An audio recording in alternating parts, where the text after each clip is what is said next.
Quero convidá-los a abrirem suas Bíblias no livro de 1 Reis, capítulo 18. Livro de 1 Reis, capítulo 18.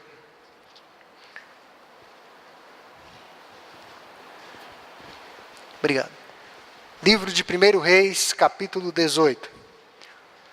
A leitura bíblica será do versículo 20 até o versículo 40. 1 Reis, capítulo 18, do versículo 20 até o versículo 40.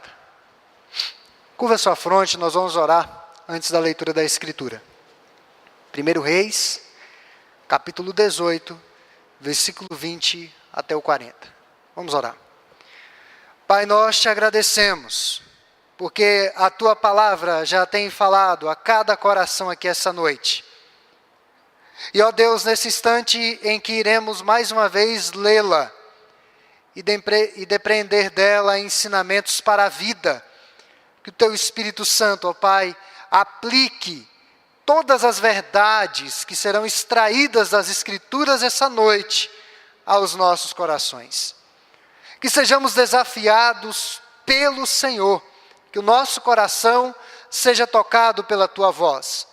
Como nós lemos no Salmo 29, a voz do Senhor despedaça o cedro, sim, despedaça o cedro do Líbano. A voz do Senhor despede chamas de fogo. A voz do Senhor faz tremer o deserto de Cádiz.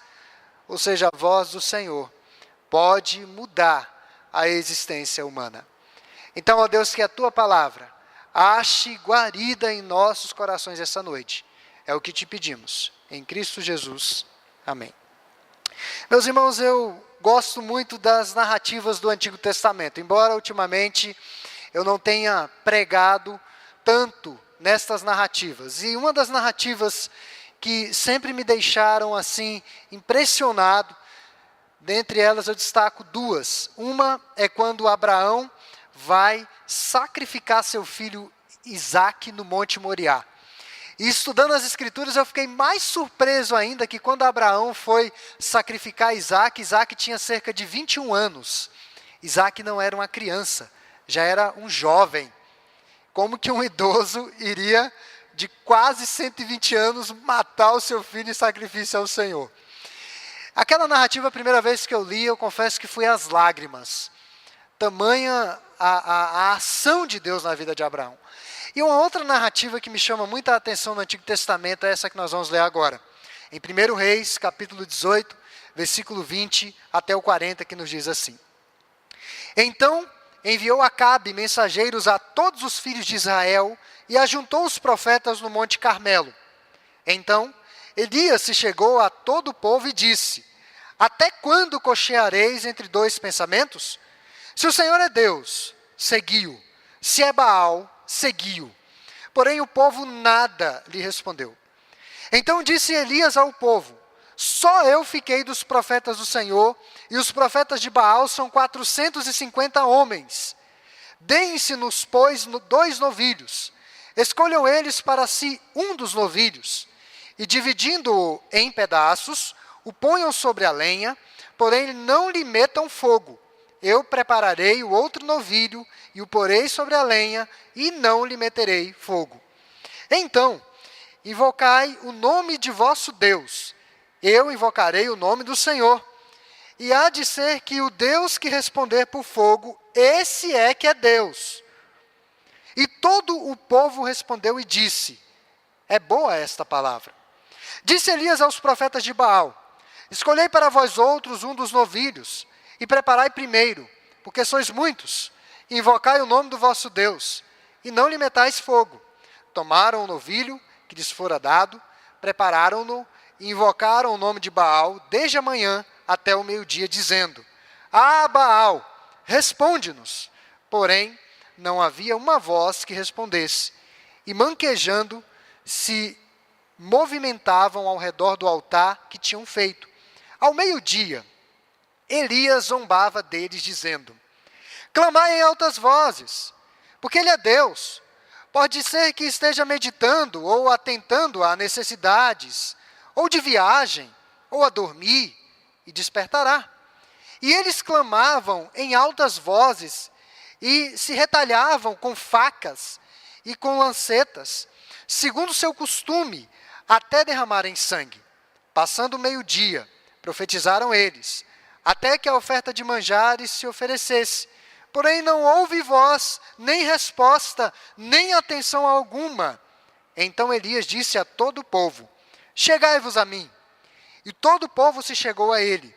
Elias restaurou o altar do Senhor, que estava em ruínas, tomou 12 pedras, segundo o número das tribos dos filhos de Jacó, ao qual viera a palavra do Senhor, dizendo: Israel será o teu nome. Com aquelas pedras edificou o altar em nome do Senhor. Depois fez um rego, e ao redor do altar, tão grande como para semear 2 medidas de sementes. Então armou a lenha, dividiu o novilho em pedaços, pô-lo sobre a lenha, e disse: enchei de água 4 cântaros e derramai-a sobre o holocausto e sobre a lenha. Disse ainda: fazei-o segunda vez, e o fizeram. Disse mais: fazei terceira vez, e o fizeram terceira vez. De maneira que a água corria ao redor do altar. Ele encheu também de água o rego. No devido tempo, para se apresentar a oferta de manjares, aproximou-se o profeta Elias e disse: ó Senhor, Deus de Abraão, de Isaque e de Israel, fique hoje sabido que tu és Deus em Israel, e que eu sou teu servo, e que segundo a tua palavra fiz todas estas coisas. Responde-me, Senhor, responde-me, para que este povo saiba que tu, Senhor, és Deus, e que a ti fizeste retroceder o coração deles.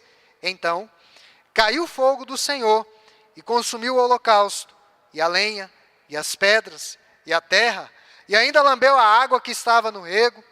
O que, vendo todo o povo, caiu de rosto em terra e disse: o Senhor é Deus, o Senhor é Deus.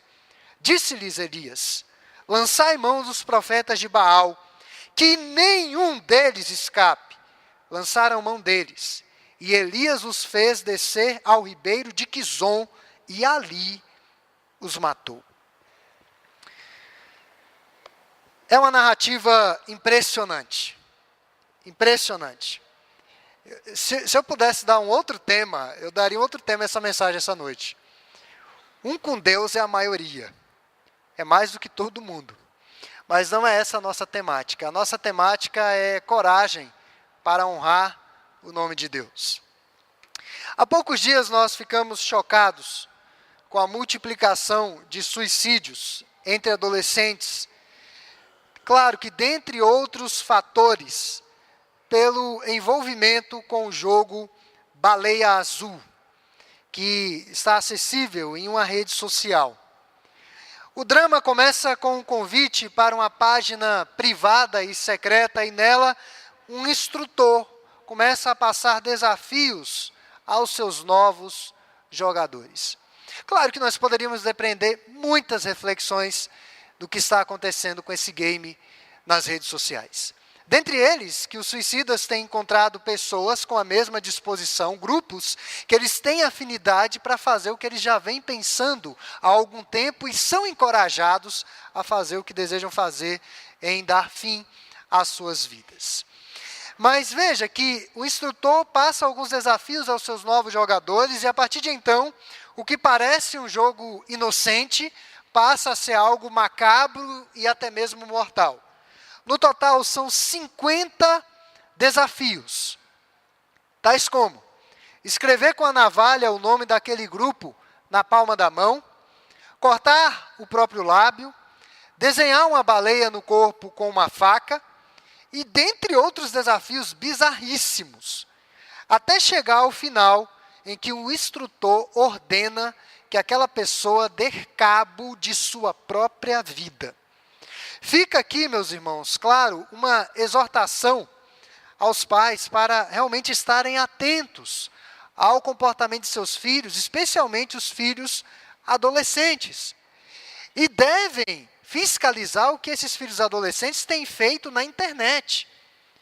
Há poucos dias eu estava ouvindo na Band News um debate de uma educadora, E ali os pais tirando dúvidas, dizendo que filhos aos 4, 5 anos já têm dado um smartphone para que o filho brinque com games e tenha ali um momento de distração. E essa educadora disse que isso não pode acontecer.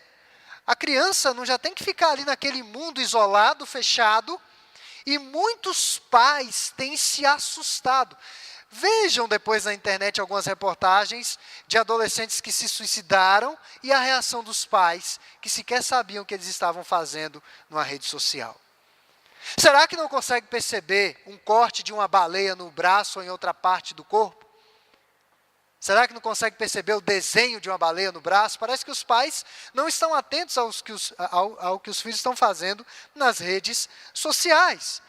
E eu sou da opinião que adolescente não tem que ter privacidade em rede social no que diz respeito aos seus pais. Os pais têm que ter acesso ao smartphone e têm que quebrar o sigilo e têm que ver o que eles estão conversando no WhatsApp e têm que ver o que eles estão fazendo no Facebook. Tem que ver. Não tem que ter privacidade, não. Porque se acontecer alguma questão criminal, quem vai responder são os pais. São os pais. Eu penso dessa forma. Mas não é o que muitos querem fazer. Porque cuidar do filho adolescente dá trabalho. Fiscalizar dá trabalho. Mas fica esse alerta. Mas o que eu quero chamar a atenção essa noite, dá para fazer várias reflexões em torno dessa temática, é que especialistas apontam que a maioria das pessoas que sucumbem a este jogo, tirando a própria vida, são pessoas que já estão passando por problemas de ordem emocional, social e psicológica, portanto já estão propensas a fazer ou a cometer o suicídio ou a se submeter a essas tarefas tão macabras. Certamente a pessoa, para cometer um ato final de tirar a própria vida, não está no seu juízo perfeito. Eu diria que é necessária muita coragem para tirar a própria vida. Muita coragem. E claro, está passando por algum problema, alguma situação que acaba levando a essa condição. O profeta Elias foi tomado de uma coragem, mas não uma coragem para o mal, ou para atentar contra a própria vida, ou coisas dessa natureza. O profeta Elias foi tomado de uma coragem para o que é justo.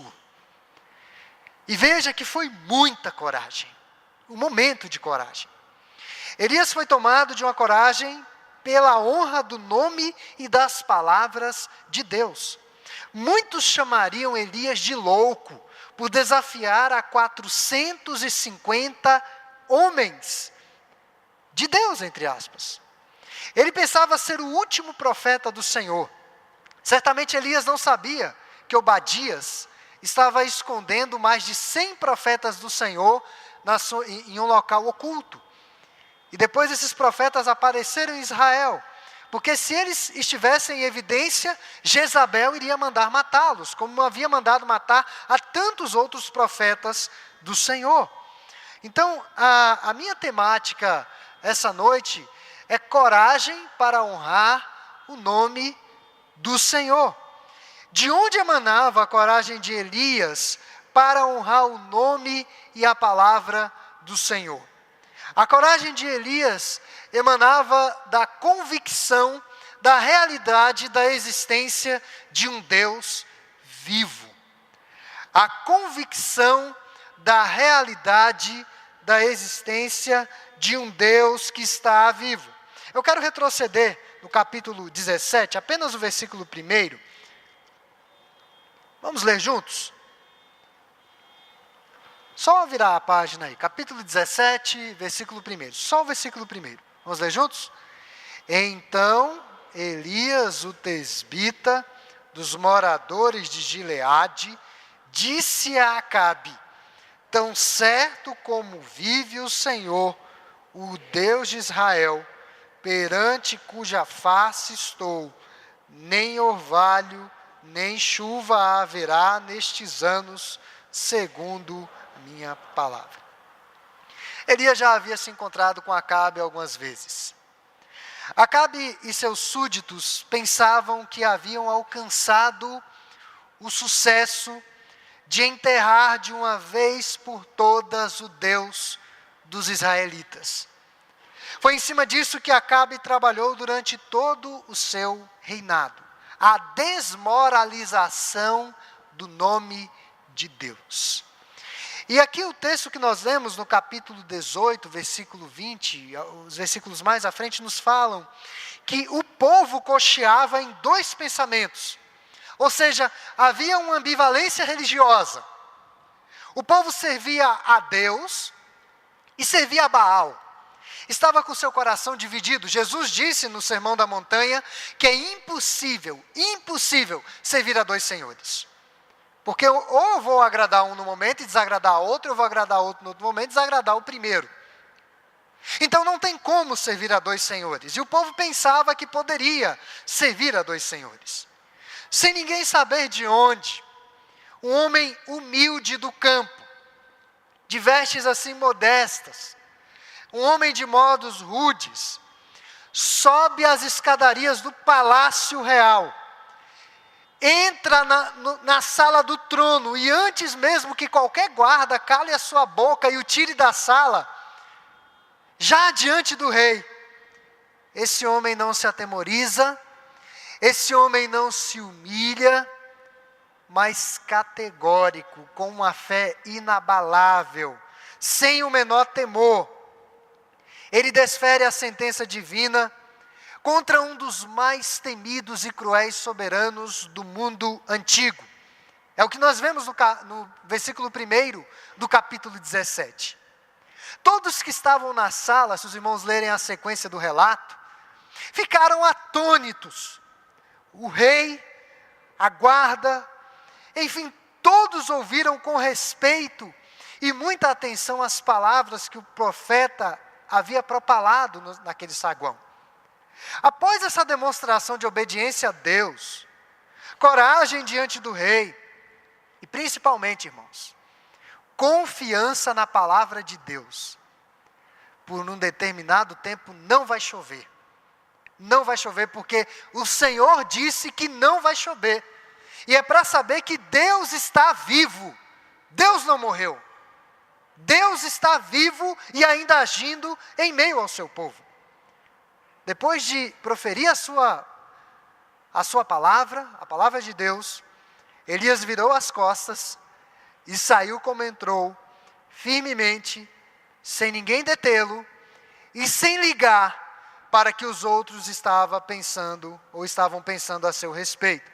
Certo de que naquele primeiro momento, a sua tarefa estava cumprida. E já indo para a narrativa do capítulo 18, quando Elias estava no Monte Carmelo contra 450 falsos profetas, em nenhum momento ele duvidou que Deus estivesse ali com ele e pronto para agir a favor do seu povo e, claro, para salvar a cabeça do profeta também.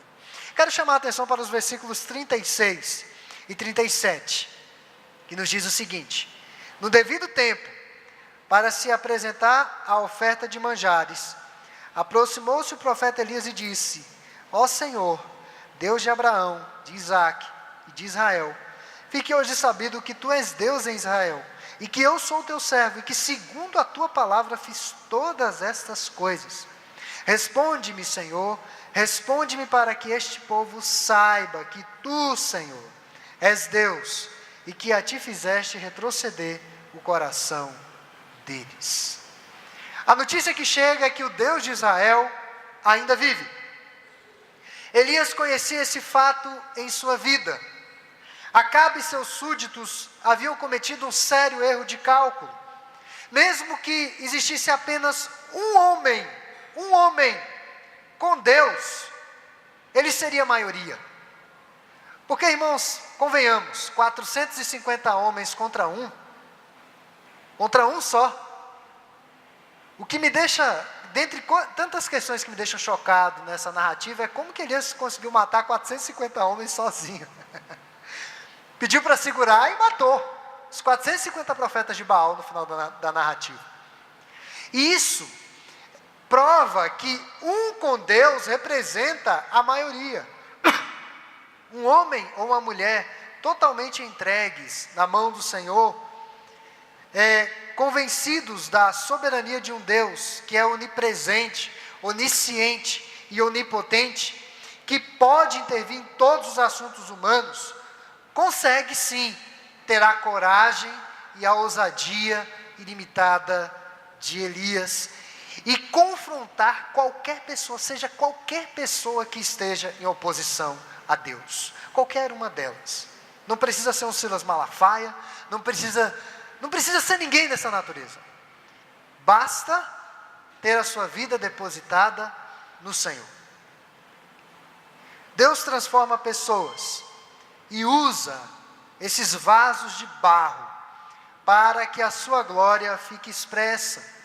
E Deus usa essas pessoas para impactar a vida de outros. A maior necessidade da nossa sociedade hoje é de crentes verdadeiros, que amem ao Senhor, que amem a verdade, que caminhem na verdade, que tenham piedade cristã em suas vidas. Homens que não sejam comprados por um preço, porque têm consciência de que Deus está vivo.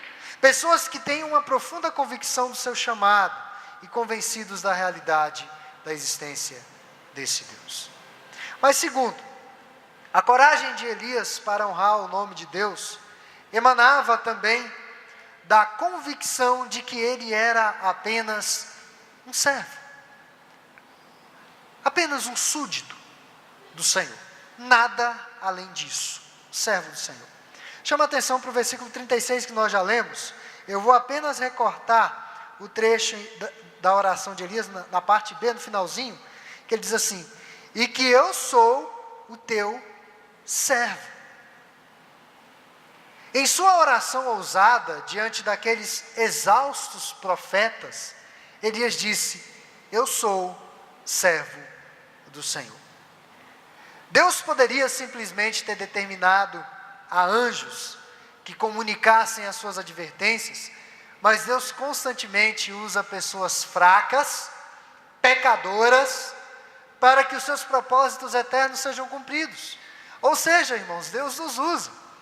Nos dias dessa narrativa, Israel estava imerso num abismo moral muito grande. Sua espiritualidade estava deformada pela mediocridade dos seus governantes. A maioria da população voltava as costas para Deus e para as verdades do Senhor. Sabe qual era o maior paradigma, o maior exemplo que Israel tinha em seus dias, aquela nação do Senhor? Acabe e Jezabel. Quem conhece a história bíblica sabe que isso é gravíssimo. Acabe foi um dos piores monarcas que Israel teve. Era um homem pecaminoso, sem caráter, um déspota, que não amava ao Senhor, que destruía tudo que dizia respeito a Deus e que difundia o paganismo em meio a uma nação que era a nação do Senhor. Quem chamou aquele povo para ser nação foi Deus. E Acabe estava tentando destruir a fama do Senhor. E sabe qual foi um dos maiores erros de Acabe? Um dos maiores erros de Acabe foi ter se casado com Jezabel. Entre os pentecostais, eles gostam de colocar que a Jezabel é símbolo da vaidade, ou coisas dessa natureza. Mas se Jezabel personificasse apenas isso, estava tranquilíssimo. Jezabel personifica a completa oposição aos valores de Deus. Jezabel personifica o que nós vemos hoje no Oriente Médio, que é o massacre de cristãos. Ela queria ver os cristãos, ou os servos do Altíssimo, porque não tinham cristãos naquele tempo, os servos do Altíssimo mortos. Ela não apenas odiava, mas ela queria que eles estivessem mortos. Jezabel era uma mulher má, sem escrúpulos, que promovia o culto a Baal e promovia o paganismo e o sincretismo religioso. Sincretismo religioso é a mistura de crenças, mistura de religiões, Nós vivemos algo parecido no nosso país, uma mistura de religiões. Há poucos dias eu vi uma reportagem que retratava uma igreja que está há muitos séculos no nosso país, não vou dizer o nome da igreja, mas que, num determinado estado da federação, as pessoas que estão naquela igreja estão também numa religião afrodescendente. E aí há uma conexão. Aquelas mulheres adornadas com os cultos afros entram nessa igreja e tem lá as divindades da igreja e vão para os cultos afros e está tudo bem. E os sacerdotes da igreja vão também nos cultos afros e está tudo bem. Convive numa boa. Sincretismo religioso, mistura de crenças. E fenômeno parecido é vivido em meio a alguns cristãos. O fato é que Jezabel promovia o paganismo. E quando fora confrontada pelos os profetas de Deus, ela simplesmente matava esses homens, calando assim as vozes verdadeiras que orientavam o povo segundo o coração de Deus. E Jezabel levou para dentro do palácio, onde Elias entrou no capítulo 17, ela levou para dentro do palácio profetas de Baal, que acabaram influenciando muita gente importante. Muita gente importante. Eu não vou dizer qual é o nome do presidente, mas eu fiquei sabendo que um dos presidentes que governaram o nosso país, que presidiram o nosso país, naquela chamada Casa da Dinda, era a casa do ocultismo. Nas entranhas do poder, o paganismo. E era exatamente isso que estava acontecendo nos tempos de Elias. No palácio, de onde emanavam as leis, as normas que iriam reger todo o Israel, estava havendo a influência pagã. E Elias, por isso que é impactante a vida desse servo de Deus. Elias entra no antro mesmo, no céu da boca da onça, e profere a sentença do Senhor. Nós não sabemos onde Jezabel estava naquele momento. E há muitas pessoas que precisam ouvir desesperadamente, com clareza, em alto e bom som, o toque da trombeta proclamando as boas novas de salvação. Mas muitas vezes, irmãos, o que nós ouvimos em relação às boas novas de salvação é um ruído tímido, tênue e desafinado de homens e mulheres ainda inseguros em relação à sua fé, sem confiança na fé que dizem professar no seu Deus. Enquanto a nossa geração grita por respostas firmes e profundas, o povo de Deus, que afirma ser do eterno, gagueja acerca da sua fé. Enquanto o mundo ao nosso redor afunda, clamando por socorro, a igreja assiste inerte. É o tempo de nós realmente falarmos a verdade do Senhor. Elias ficou de prontidão, apenas esperando o comando do Senhor dos Senhores. Que Deus nos levante corajosos, convictos, repletos de fé e de amor pelo Senhor, para que no momento certo nós venhamos a cumprir a palavra do Senhor aonde Ele nos enviar, na condição de apenas servos do Senhor. Mas além da convicção da realidade do Deus vivo, de ser servo do Altíssimo, para ser um bom presbiteriano tem que ter pelo menos 3, né? A coragem de Elias para honrar o nome do Senhor emanava da convicção de que todos os recursos de Deus estavam à sua disposição. Elias foi um homem igual a nós, é o que Tiago vai dizer no Novo Testamento, Tiago 5,17. Elias foi um homem igual a nós, sujeito aos mesmos sentimentos. Veja que após essa expressiva vitória no Monte Carmelo, Elias fugiu. A diferença, por que Elias fugiu? Elias fugiu porque ele foi ameaçado de morte por Jezabel. Jezabel passou muitos anos levando aqueles homens para o palácio, para que eles instaurassem ali o culto.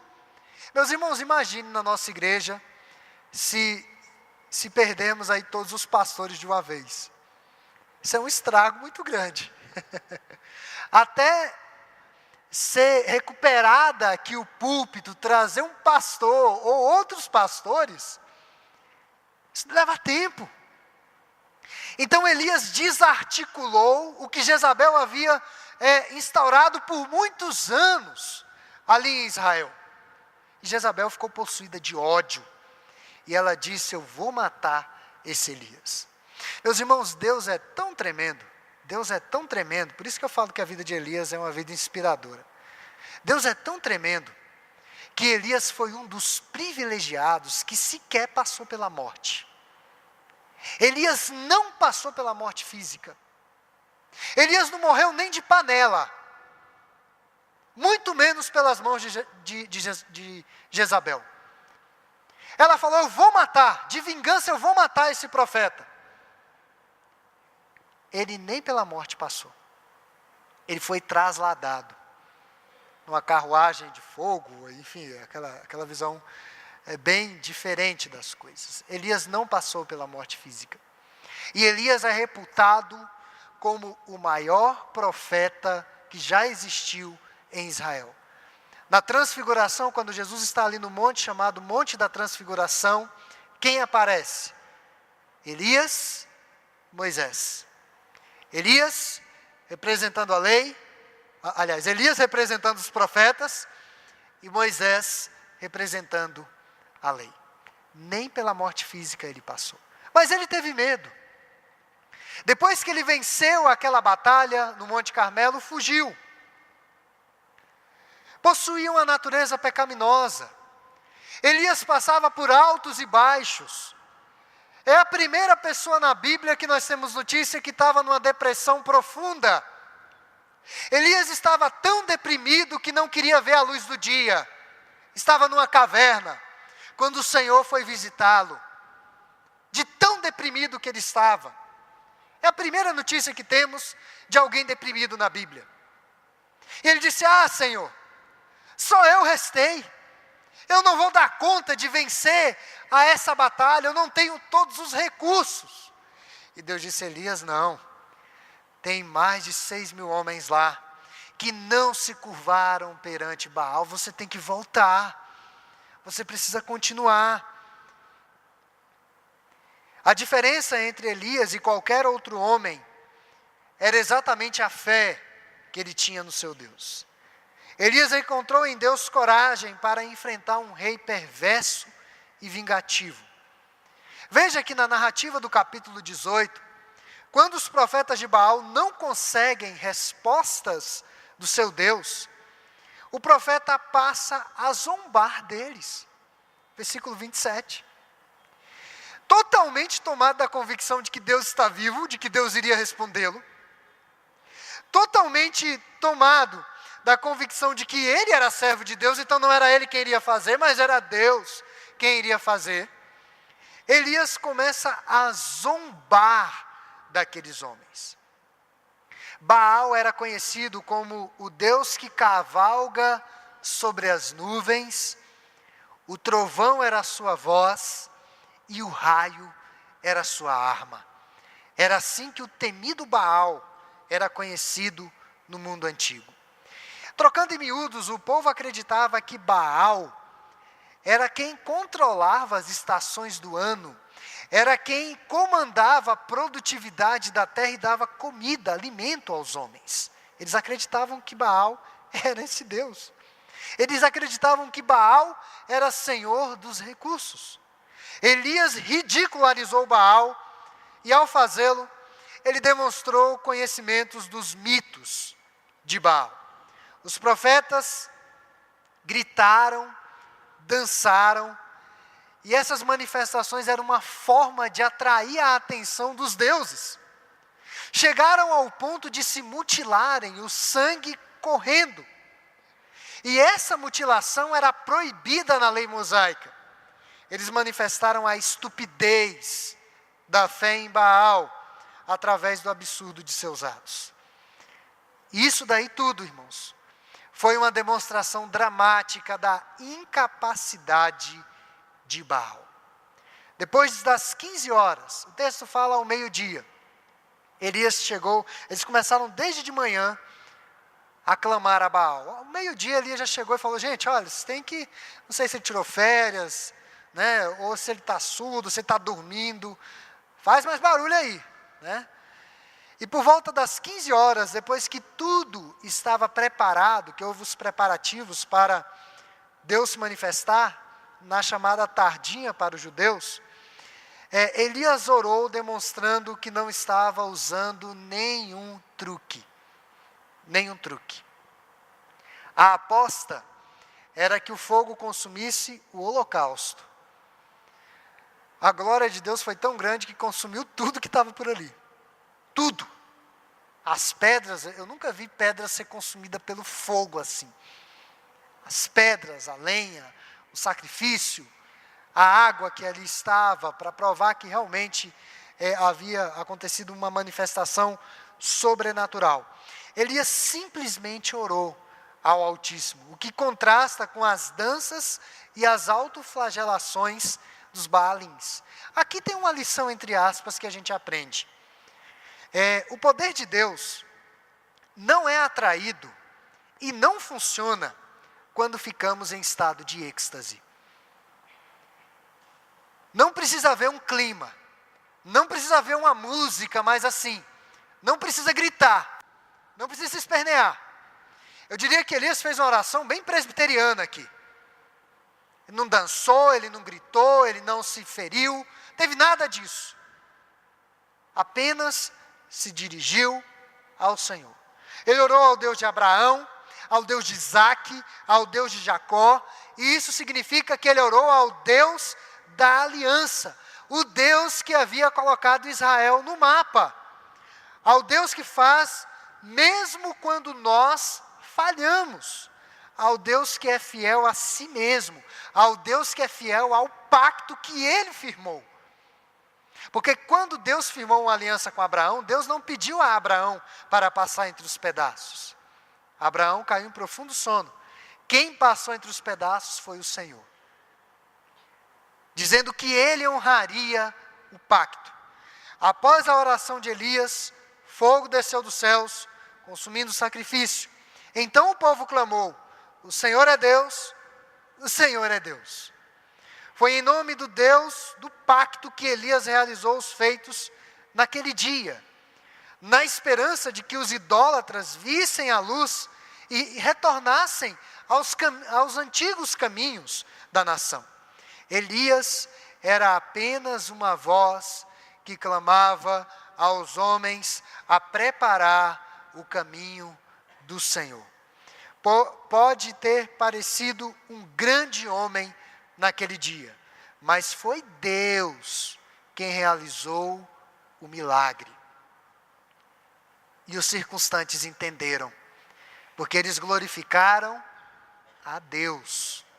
Glória somente a Deus. E daí o fecho. Elias mandou prender os profetas de Baal e os matou conforme prescrevia a lei mosaica. Deuteronômio capítulo 13 a 18, 17, 2 a 5, eu não vou ler o texto, fala que os praticantes do paganismo deveriam ser executados, mortos, para que o mal não prosperasse em meio ao povo de Deus. Meus irmãos, a conclusão que nós chegamos essa noite é que nós precisamos de coragem para honrar o nome e a palavra de Deus em nossos dias. E a coragem de Elias emanava da convicção da realidade da existência do Deus vivo. A convicção de ser um servo dele. A convicção de que os recursos de Deus estão ao seu dispor. E as indagações que eu quero fazer para nós concluirmos essa mensagem são as seguintes. Será que nós temos consciência da grandiosidade de Deus, da santidade de Deus, da palavra de Deus, da responsabilidade que temos como servos de Deus, aonde nós estamos? Será que nós temos consciência disso? Será que vivemos com a confiança de que os recursos estão nas mãos dele, ainda que sejamos 1 contra 450? Deus está realmente chamando homens e mulheres confiantes, destemidos, íntegros, para confrontar as vãs filosofias, modismos e ainda os pecados que têm varrido a nossa nação. Há um crescimento assustador do povo evangélico, mas pouquíssimo cristianismo autêntico. E nós somos convocados a realmente expressar as nossas convicções cristãs, onde quer que estejamos, custe o que custar, ainda que sejamos perseguidos por causa disso. Que sejamos Elias, que pensemos que estamos só em relação a pessoas que desistiram. Meus irmãos, nunca um servo de Deus vai estar sozinho na luta, nunca. Sempre haverão outros que estão lutando. E o apóstolo Pedro deixa isso claro, dizendo que sofrimentos iguais aos nossos estão afligindo irmãos espalhados pelo mundo inteiro. Então que nós realmente estejamos atentos a esse embate, que Deus nos levante em meio a uma geração corrupta, insensível à sua palavra, desinteressada e surda. Que Deus nos levante como arautos. O que nós vemos na política é uma amostra de como está a nossa nação. O apodrecimento na sociedade já está fedendo longe. Os valores já estão invertidos há muito tempo.